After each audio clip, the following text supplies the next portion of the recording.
नमस्कार, मैं हूं कुंदन कृतज्ञ और आप देख रहे हैं सन्मार्ग लाइव। अब की बार 300 पार, इस नारे के साथ जब से मोदी सरकार दोबारा सत्ता में लौटकर वापस आई है, तब से सुनने में आया है कि सदन में, संसद के अंदर जो परिस्थितियां हैं, जो कामकाज का तरीका है, वो बिल्कुल बदल गया है और बदलने की कवायद लोकसभा से शुरू हुई है और राज्यसभा तक पहुंच चुकी है। बहुत सारे मुद्दे हैं, उन मुद्दों पर आज हम विस्तार से चर्चा करेंगे। हमारे साथ हैं झारखंड से राज्यसभा सांसद महेश पोद्दार जी, उनका स्वागत है, बहुत बहुत स्वागत है सर हमारे कार्यक्रम में। सर, सबसे पहले तो शुरुआत करते हैं, चूँकि आप राज्यसभा में हैं। अभी तक 23 मई को जब से नतीजे आए हैं लोकसभा चुनाव के, तब के बाद उसके बाद मोदी जी ने शपथ लिया, सरकार बनी और सरकार के बाद जब लोकसभा की संसद की कार्रवाई शुरू हुई, अंदर से बातें जो निकल कर आ रही हैं कि माहौल बदल गया है, काम होता दिख रहा है। रात में 12-12 बजे तक 11:58 तकनीकी कारणों से अगर कहें तो 11:58 तक काम हो रहे हैं। और जो लोकसभा अध्यक्ष हुए हैं, उन्होंने भी कार्रवाई का थोड़ा नया कुछ इनोवेशन लेके आए। आप अंदर हैं, राज्यसभा के अंदर हैं, आपके अगर जुबान से, आपके नज़रिए से अगर देखा जाए तो परिवर्तन कैसा है? देखिए, सरकार, पार्लियामेंट पे मैं बात पे आऊँगा। पहले आपको बता दूं कि पार्टी के अंदर क्या हो रहा है।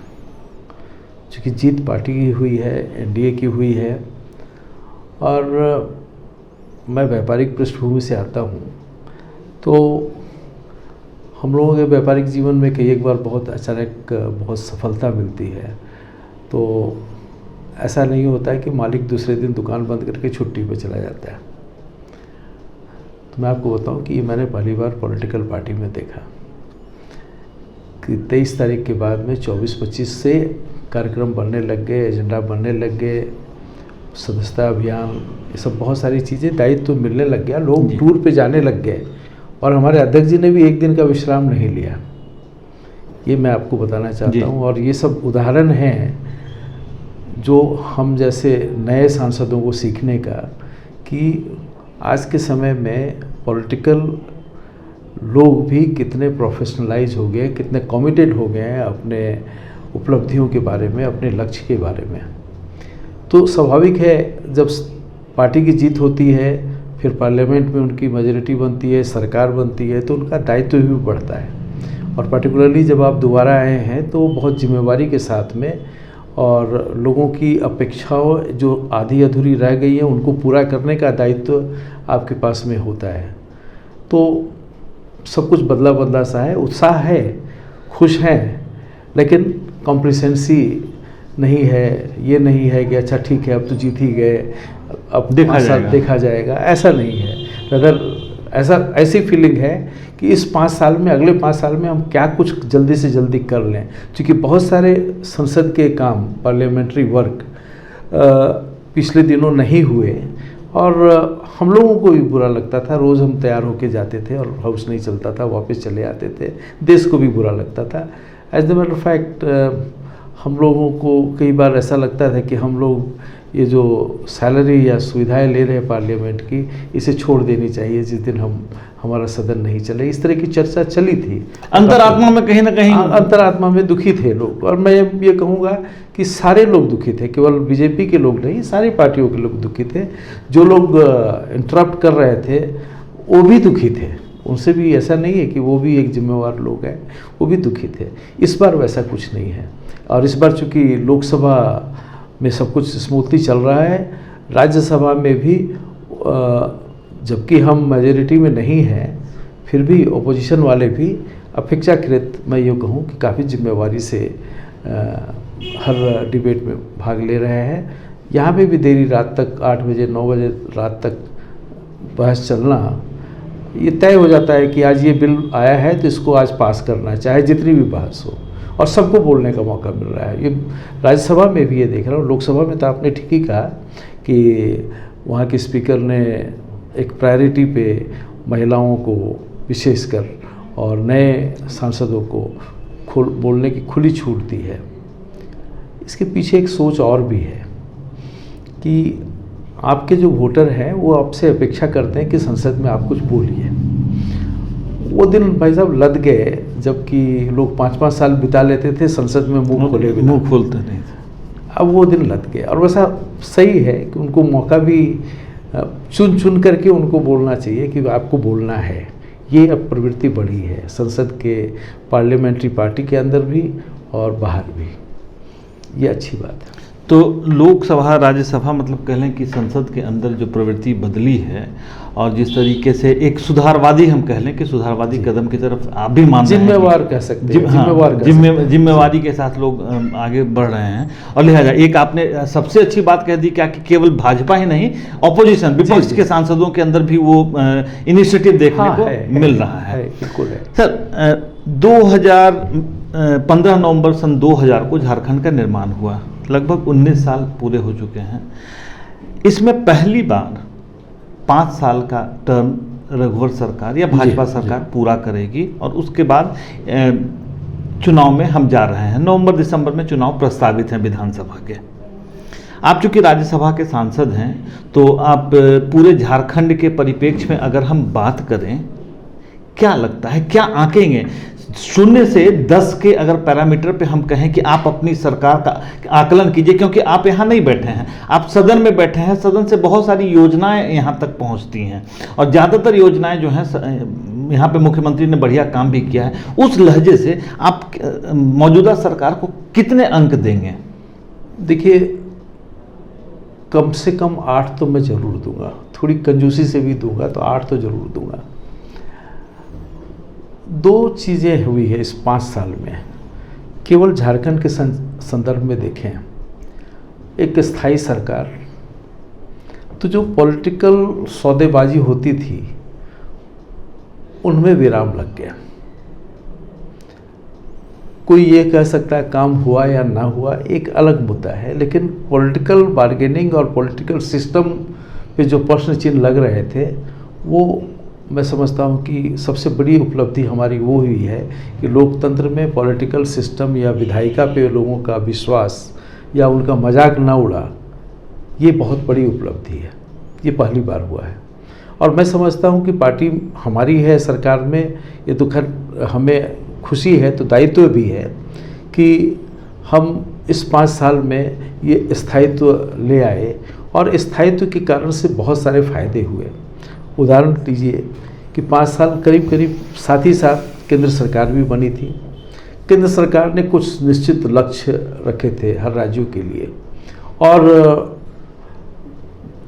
100 से ऊपर योजनाएं उन्होंने बनाई, जिसको लागू करने का दायित्व सीधे सीधे राज्य सरकारों पे था। और मैंने तो ये देखा कि वहाँ आज मीटिंग में बात हुई है, सॉइल हेल्थ कार्ड के लिए दिल्ली में एक निर्णय हुआ, और 7 दिन के अंदर में झारखंड में वो चालू हो गया, और 7 दिन के अंदर अंदर, और 10 दिन 15 दिन में 20 दिन में रिजल्ट आने शुरू हो गया।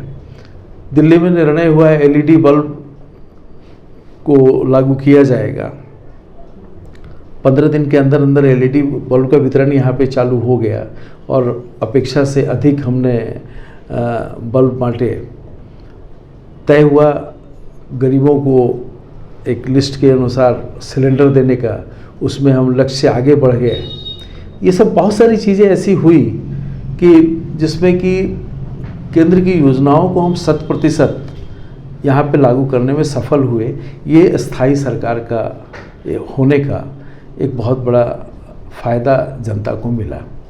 यदि सरकारें लूंज पूंज होती तो उनका ध्यान उन्हीं चीज़ों में अपनी सरकार बचाने पे रहता, तो शायद ये सब चीज़ें नहीं हो पाती। स्थायित्व के कारण से एक दूसरी चीज़ हुआ कि राज्य सरकार की प्रतिष्ठा भी केंद्र के पास में बढ़ी, और वहाँ से भी जो बहुत सारी योजनाएं जो केंद्र से आने की थी वो भी आ पाई। यहाँ पे अगर धनबाद से लेकर के साहिबगंज तक का जो हाईवे तैयार हुआ, और अब साहिबगंज में 2 महीने के अंदर अंदर जो पोर्ट चालू हो रहा है, ये सब गेम चेंजर है, जिसको बोल सकते हैं ना। इंफ्रास्ट्रक्चर जो होते हैं गेम चेंजर होते हैं। आपको जिस समय बनता रहता है उस समय पता नहीं चलता है, लेकिन जब बन जाता है तब आपको लगेगा कि अभी तक हम संथाल परगना को मान के चलते थे कि ये झारखंड का एक अलग हिस्सा है, लेकिन अब now it is very much part of the main land. उसका परिणाम भी आने लगा। हाँ, तो उसके परिणाम आने लगेंगे। वहाँ पे भी कुछ दिक्कतें हैं, लेकिन मैं समझता हूँ वहाँ पे ट्रेन भी चल रही है, पोर्ट भी आ रहे हैं, तो नेचुरली आप समझ सकते हैं कि वहाँ के परिणाम आएंगे। तो ये चीज़ें हुई है। और हाँ, हम कह सकते हैं लॉ एंड ऑर्डर के सिचुएशन में, नक्सलिज्म के और एक्सट्रीमिस्ट के फैक्टर में, यहाँ से पलामू शाम को 5 बजे के बाद कोई जाता नहीं था, अब रात को बसेस चल रही है। ये सब छोटे छोटे उदाहरण हैं। हाँ, कुछ फेलियर भी लोग गिना सकते हैं, बाकी सारी चीज़ों को नकारते हुए बोल सकते हैं टाटा रोड नहीं बना। हम मानते हैं कि टाटा रोड नहीं बना, सारी कोशिशों के बावजूद टाटा रोड नहीं बना, क्योंकि जब आप 100 योजनाओं पे काम करते हो तो 1-2 योजनाएं आपकी अटकती है, जिसमें हर भरसक प्रयास करने के बाद वो ठेकेदार ही निकम्मा निकला।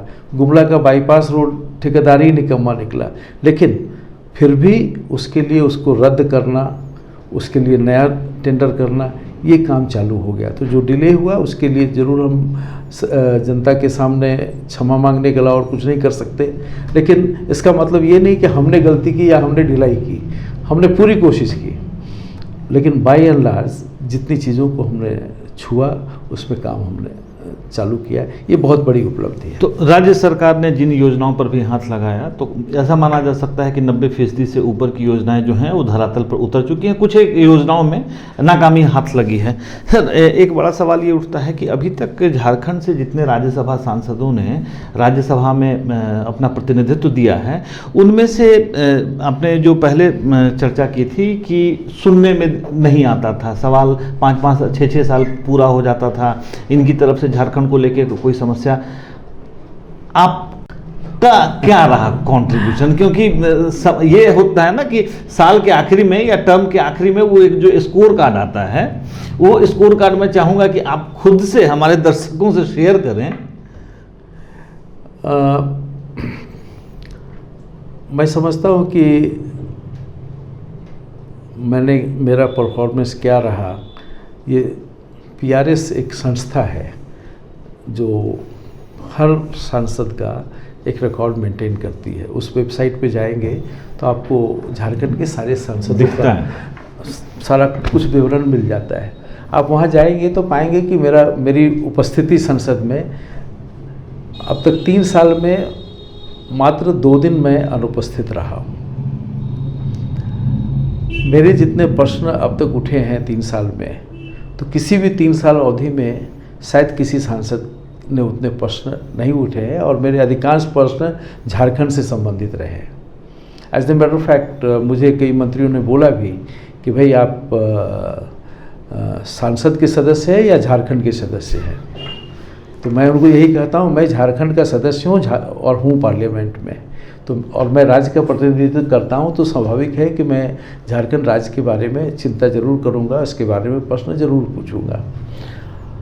क्या फ़ायदा हुआ नहीं हुआ ये मैं नहीं बोल सकता, लेकिन इतना मुझे आत्मसंतुष्टि है कि आवाज़ झारखंड डिबेट के मामले में हो और डिबेट के दौरान भी जहाँ भी मुझे मौका मिलता है, मैं झारखंड को बीच में ज़रूर चर्चा करता हूँ, झारखंड की और यहाँ की बातों की, और झारखंड की एक पहचान मैं राज्यसभा में बनाने में सफल हुआ हूँ, ये मैं अवश्य दावे के साथ। एक क्षेत्र है सर झारखंड में झारखंड, जिस क्षेत्र में अगर केंद्र में अगर बात करें तो काफ़ी बड़ा योगदान होता है, वो है रेल। अगर राजस्व की बात करें तो रेल में झारखंड का बहुत बड़ा योगदान है, लेकिन उस अपेक्षा में आप देखें तो यहाँ पर यात्री सुविधाएं उस तरीके से विकसित नहीं हुई हैं। हाल में यहाँ पर रेल प्रदर्शनी और राष्ट्रीय रेल पुरस्कार का आयोजन किया गया था, जिसमें minister of state for railways राज्य मंत्री आए हुए थे रेल के। उन्होंने एक बात कहा कि ये बातें आई हैं, तो सर रेल में क्या कुछ परिवर्तन देखने को मिल सकता है आने वाले समय में? देखिए, रांची से लोहरदगा और लोहरदगा से टोरी लाइन या हजारीबाग से रांची की लाइन, याद कीजिए कितने साल से पेंडिंग थी। ये सर मतलब हम लोग साल गिन नहीं सकते। हाँ, तब फिर वो देखिए, दूसरा एक इस सरकार ने शुरू में ही कह दिया कि इसके पहले की सरकारों ने इतनी घोषणाएं कर रखी है, तो वो चाहते थे कि उनके काम जो घोषणाएं हो रखी है, नई घोषणाएं नहीं करके जो घोषणाएं हो रखी है बिना इस पे जाए हुए कि किस सरकार ने घोषणा की है उनको पूरा करेंगे, और सारा फोकस उस पर था।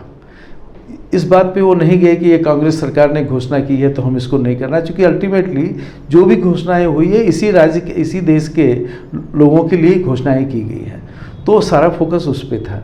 तो उसमें जो जो काम झारखंड में पेंडिंग थे, जो आधे अधूरे थे, उनको पूरा करने की कोशिश की गई। ये सारे देश में, सभी जगह, सारे देश में बहुत सारे प्रोजेक्ट थोड़े थोड़े करके लोगों को दिखाने के लिए कि हम कर रहे हैं करके छोड़ दिया जाता था। उस प्रवृत्ति को ख़त्म करके इन्होंने कहा है कि जो अधूरे हैं उसको पहले पूरा करो। तो जितने संसाधन थे रेलवे के वो सारे उसमें लगे हुए थे और उसको हम लोगों ने बहुत तेज़ी से पूरा किया। आज आपने भी देखा कि कुछ जगह ब्लॉक करके और 4-4 घंटे में, 6-6 घंटे में एक अंडरपास बनाए जा रहे हैं। ये सारी तकनीकी जो है डेवलप करके कराना। राष्ट्रीय स्तर पे जो वंदे मातरम ट्रेन जो बनी, ये विश्व की एक अनूठी चीज़ है कि इतने कम समय में इस वर्ल्ड क्लास ट्रेन को बना करके हमारे इंजीनियरों ने दिया। एक तरफ जहां हम बुलेट ट्रेन की बात कर रहे हैं, डेडिकेटेड फ्रेट की बात कर रहे हैं, तो नेशनल लेवल पे भी वो सब काम हो रहा है। डेडिकेटेड फ्रेट में झारखंड के थ्रू भी लाइन गुजरेगी। तो ये सब फायदे झारखंड को भी मिले हैं। निरंतर यहाँ के लोगों की पैसेंजर ट्रैफिक के बारे में चर्चा हो रही है, और मैं शुरू से इस बात को बार बार मेंशन कर रहा हूँ कि झारखंड देश का सेकंड सबसे बड़ा रेवेन्यू पेइंग स्टेट है। शायद हम नंबर 1 होते यदि हमारे यहाँ आयरन और माइनिंग बंद नहीं हो गई होती, चाईबासा के आसपास में। रेल मंत्री भी इस चीज़ को स्वीकार करते हैं कि यस, झारखंड इज़ नंबर 2 और इट कुड बी नंबर 1। तो अब समय आया है जब पैसेंजर के सुविधा के लिए सुविधा मिलेगी, और हम मान के चलते हैं। अभी पिछले हफ्ते हम लोगों ने हम और यहाँ के 3 विधायक, अमर बौरी जी मंत्री, नवीन जायसवाल, चौरसिया जी डाल्टनगंज वाले, और शेखर अग्रवाल जो मेयर हैं, रेल मंत्री से मिले थे। उन्होंने तुरंत अपने अधिकारियों को कहा है कि 1 हफ्ते के अंदर हमें पूरा प्रेजेंटेशन चाहिए कि झारखंड में कौन कौन सी योजनाएं लंबित है, और वो चाहते हैं कि 2-3 महीने के अंदर में इसको पूरा करें। तो मेरा विश्वास है कि 2-3 महीने के अंदर आपको कुछ नई चीज़ें सुनने को मिलेंगी। जी ठीक है सर, आखिरी सवाल। रांची में आप चूँकि राजनीति से हैं और सांसद हैं, फिर भी रांची में आप एक लंबा समय बिताते हैं। रांची में दुर्गा पूजा बड़े धूमधाम उत्साह से मनाया जाता है, और एक है खास जगह है, वहाँ का जो पंडाल होता है वो तमाम प्रतियोगिताओं में पहले नंबर पे होता है। अब आप समझ रहे होंगे कि मैं किसकी तरफ बात कर रहा हूँ। जी। क्या है वहाँ पर, आखिर होना क्या है और क्या है मामला? भाई साहब, होना ये है, देखिए, मेरे को कोई कन्फ्यूज़न नहीं है, और मैं कोई इसमें ना तो कोई व्यक्तिगत मामला है ना कोई राजनीति है। ये कुछ सिद्धांत हैं, और उन सिद्धांतों का सिर्फ मैं ही नहीं, मेरा नेतृत्व भी, मोदी जी भी बोल रहे हैं कि बच्चों को खेलने कूदने के लिए जगह चाहिए। क्योंकि अदरवाइज बच्चे क्रिकेट खेल रहे हैं आज सेलफोन में, ये अच्छी स्थिति नहीं है। मोदी जी ने तो पबजी पे एक पूरा मन की बात में उसको, यही मैं कह रहा हूँ। और कोई ऐसा नहीं है, हम लोगों का भी बचपन गांव में बीता है, वहाँ खुली जगह होती थी, हम लोग भी सड़क मैदान में खेले हुए हैं। आज दुर्भाग्य है कि बच्चे सड़क मैदान में खेल नहीं सकते, क्योंकि सरकारी, पहले निजी लोगों की खाली जगह होती थी जहाँ बच्चे खेल लेते थे। अब निजी जगह खाली है नहीं, और यदि कोई खाली है तो कोई खेलने देता नहीं है कि बाद में कब्जा हो जाएगा, ये भय उनको होता है। तो सरकार ही खाली जगह छोड़ सकती है। हमारा सौभाग्य है कि शहर के बीच में, अपर बाजार जैसे घनी बस्ती के बीच में एक 5-6 एकड़ का प्लॉट खाली है। तो ये मैं बहुत दिनों से बोल रहा हूँ, मैंने लिख के भी दिया है। मैंने एक अग्रवाल सभा ने भी एक वॉलंटियर किया है कि भाई आप हमें अलाउ कीजिए, हम इसको मैदान बना देंगे। क्योंकि बहुत सारे धार्मिक और बहुत तरह के समारोह भी होते हैं। अब कोई जगह खाली बची नहीं शहर में। पहले यहाँ मारवाड़ी स्कूल में हो जाता था, अब आबादी इतनी बढ़ गई कि मारवाड़ी भवन का जो पंडाल है वो भी पूरा नहीं पड़ता है, और बड़ा पंडाल चाहिए। तो चूँकि इन चीज़ों के लिए भी व्यवस्था करनी पड़ेगी, समाज को ही करनी है, कैसे होगा? तो ये सौभाग्य की खाली है। तो जब मैं इनको बोल रहा हूँ कि इसको मार्केट वगैरह मत बनाइए, खाली रहने दीजिए, प्लेन कर दीजिए, बच्चे खेलेंगे, कभी आवश्यकता हुई तो दूसरे समारोह के काम में भी आएंगे। तो इसी को लेकर के जब मैंने ये पढ़ा तो मुझे पीड़ा हुई, दुख हुआ कि क्या कर रहे हैं हम लोग, शहर को और कितना कंक्रीट बनाएंगे, कितना और डेंसिटी मकानों का, लोगों का बढ़ाएंगे। हम रांची की आबो हवा अच्छी है, इसको हमको मेंटेन करना चाहिए। इसके लिए खाली जगह चाहिए हमको, जहाँ पेड़ लगा सकते हैं और भी बहुत कुछ। इसलिए मैंने ये बात कही। और जब सिर्फ इसकी बात नहीं है, रांची शहर को इतना विस्तार हो रहा है तो एक व्यवस्थित ढंग से विस्तार होना चाहिए। इसकी जिम्मेवारी कहीं न कहीं सरकार के ऊपर में है, पर्टिकुलर विभाग के ऊपर में है। और जब नहीं हो रहा है और मैं देख रहा हूँ बड़े बेतरतीब ढंग से हो रहा है, तो समाचार पत्रों में लिखने के पहले मैं पिछले 2 साल से कई एक पत्र, ट्वीट, हर तरह से मैं इसके लिए खुशामद कर रहा हूँ, यूँ कह सकते हैं। लेकिन जब परिणाम नहीं, तो मैं उनको बोल रहा हूँ आप खुद विचार कीजिए। मैं ये नहीं बोल रहा हूँ कि मैं सही हूँ, हो सकता है मैं गलत हूँ, आप खुद तो विचार कीजिए, बस इतनी ही बात है। और उसमें दुर्गा पूजा का पंडाल भी चलेगा। दुर्गा पूजा सही बात है, ये सब समारोह होते हैं, ये पब्लिक के लिए 2-4 दिन जो छुट्टी के होते हैं भाई साहब, ये बड़े उनके लिए एक रिजोनेट का काम करते हैं। तो बकरी बाजार में दुर्गा पूजा होगा, घबराने की कोई बात नहीं है। यह आप कह सकते हैं आश्वासन है राज्यसभा सांसद महेश पोद्दार जी का।